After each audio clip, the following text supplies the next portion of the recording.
Have you ever been told that kindness is a virtue? That being kind will bring you happiness, success, and fulfillment? Well, I'm here to tell you that kindness can actually ruin your life. Yes, you heard me right. Kindness can be your downfall. Let me explain how. First, when you're too kind, people start to take advantage of you. They see your kindness as a weakness and they'll exploit it for their own gain. They'll ask for favors, borrow money, and expect you to drop everything to help them.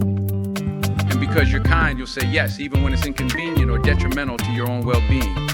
You'll find yourself stretched thin, exhausted, and resentful, all because you couldn't say no. I've seen it happen time and time again. People who are too kind end up being taken for granted. They're the ones who are always there for others, but when they need help themselves, no one is around. They give and give until they have nothing left to give. And then they're left alone and empty. But it's not just about being taken advantage of. When you're too kind, you also miss out on opportunities to stand up for yourself and assert your own needs. You're so busy putting others first that you forget about your own dreams and goals. You sacrifice your own happiness for the sake of others, and in the end, you're left with nothing but regrets. Second, kindness can make you a pushover. When you're always putting others' needs before your own, you send a message that your own needs don't matter. People will start to expect you to agree with them, to go along with their plans, and to never rock the boat. They'll see you as someone who can be easily manipulated and controlled. And when you do try to assert yourself, people will be shocked and offended. They'll accuse you of being selfish or unkind because they've come to expect you to always put their needs first. They'll guilt trip you into submission, and you'll find yourself right back where you started, a doormat for others to walk all over.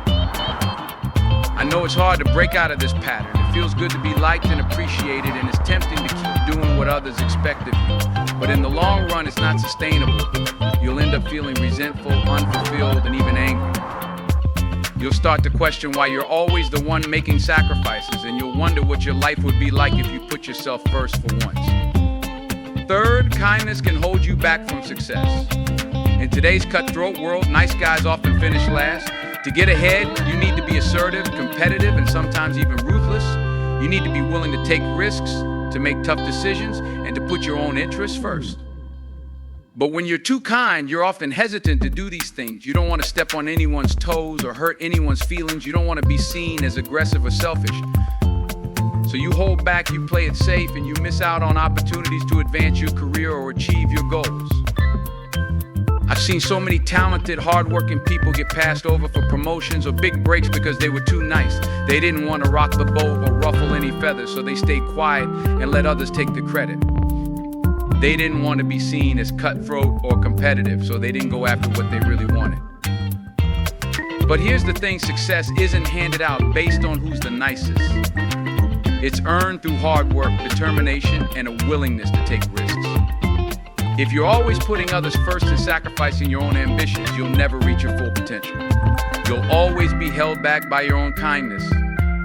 Fourth, and perhaps most importantly, kindness can prevent you from being honest and authentic. When you're too focused on being kind and not hurting anyone's feelings, you start to censor yourself. You hold back your true thoughts and opinions, and you present a watered-down version of yourself to the world. But here's the thing people can sense when you're not being genuine. They can tell when you're holding back or sugarcoating the truth. And over time, they start to lose trust in you. They start to wonder what you really think and feel, and they question whether they can rely on you to be honest with them. Moreover, when you're constantly suppressing your true self in the name of kindness, you start to lose touch with who you really are. You become disconnected from your own thoughts, feelings, and desires. You start to feel like a fraud. Like you're living someone else's life instead of your own. And that's no way to live. It's exhausting, unfulfilling, and ultimately unsustainable.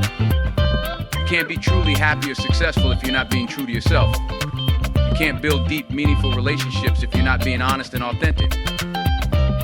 So what's the solution? How can you avoid the pitfalls of kindness while still being a good person? The answer is simple balance. You need to find a way to be kind and compassionate while also setting boundaries and taking care of yourself. That means learning to say no when you need to, even if it feels uncomfortable at first. It means speaking up for yourself and asserting your own needs and desires, even if it means ruffling a few feathers. It means being honest and authentic, even if it means having difficult conversations or facing some conflict. It's not easy, I know. It takes practice and courage to break out of the pattern of overkindness, but trust me, it's worth it. When you learn to balance kindness with self-care and authenticity, you'll be amazed at how much better your life becomes. You'll have more energy and enthusiasm for the things that matter to you. You'll build deeper, more meaningful relationships with people who truly value and respect you. You'll achieve more success and fulfillment in your career and personal life. And most importantly, you'll feel more at peace with yourself and the world around you. So don't let kindness ruin your life. Learn to be kind in a way that nurtures and supports your own well-being. Set boundaries, speak your truth, and take care of yourself first. Because at the end of the day, the greatest kindness you can show to the world is to be the best, most authentic version of yourself. And that, my friends, is how kindness can ruin your life if you're not careful. But it doesn't have to be that way. With a little wisdom and a lot of courage, you can learn to be kind in a way that empowers and uplifts you. So go out there and be kind, but remember to be kind to yourself first. Because when you do that, everything else will fall into place. Let me share a personal story with you. When I was younger, I used to be the epitome of kindness. I would go out of my way to help others, even if it meant sacrificing my own time, energy, and resources. I thought that being kind would make me happy and fulfilled, but instead it left me feeling drained and resentful. I remember one particular instance where a friend asked me to help them move. I had my own plans that weekend, but I didn't want to let them down. So I canceled my plans and spent the entire weekend lugging heavy boxes and furniture up and down stairs. By the end of it, I was exhausted and sore, and I felt like I had wasted my precious free time. But that wasn't the worst part. The worst part was that my friend didn't even seem particularly grateful. They thanked me briefly, but then they went on with their life as if nothing had happened. Meanwhile, I was left feeling used and unappreciated.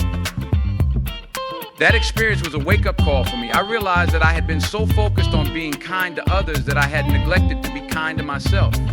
I had put everyone else's needs before my own, and as a result, I was burning out. From that moment on, I started to make a conscious effort to balance my kindness with self-care. I started saying no to requests that didn't align with my own priorities and values. I started setting boundaries with people who tried to take advantage of my kindness. And I started being more honest and authentic in my interactions with others. It wasn't easy at first. I felt guilty and selfish for putting my own needs first. I worried that people would think I was unkind or uncaring. But as I continued to practice this new way of being, I started to see the benefits. I had more energy and enthusiasm for the things that mattered to me. I felt more confident and self-assured in my interactions with others. And perhaps most importantly, I started attracting people into my life who appreciated and respected me for who I truly was. One of the biggest lessons I learned through this process was the importance of setting boundaries. I realized that being kind didn't mean saying yes to everything and everyone. In fact, sometimes the kindest thing you can do is to say no. When you set boundaries, you're communicating to others what you will and will not tolerate. You're telling them that you value yourself and your own needs, and that you expect to be treated with respect and consideration. And when you do that, you create space for healthier, more balanced relationships in your life. Of course, setting boundaries isn't always easy. It can be uncomfortable and even scary at times. But the more you practice it, the easier it becomes. And the payoff is well worth the effort. Another important lesson I learned was the power of authenticity. When you're too focused on being kind and pleasing others, it's easy to lose sight of who you really are. You start to mold yourself into what you think others want you to be, rather than being true to yourself. But here's the thing people can sense when you're not being genuine. They can tell when you're holding back or pretending to be someone you're not. And over time, that lack of authenticity can erode trust and connection in your relationships. On the other hand, when you're honest and authentic, you create space for real, meaningful connection. You allow others to see the real you, flaws and all. And when you do that, you build deeper, more intimate relationships based on trust and mutual understanding. Of course, being authentic doesn't mean being rude or insensitive.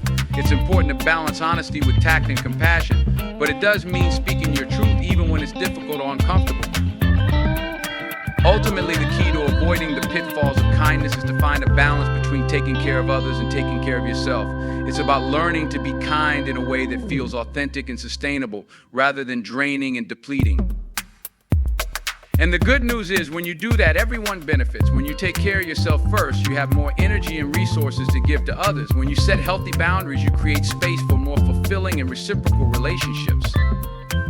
And when you're honest and authentic, you inspire others to do the same.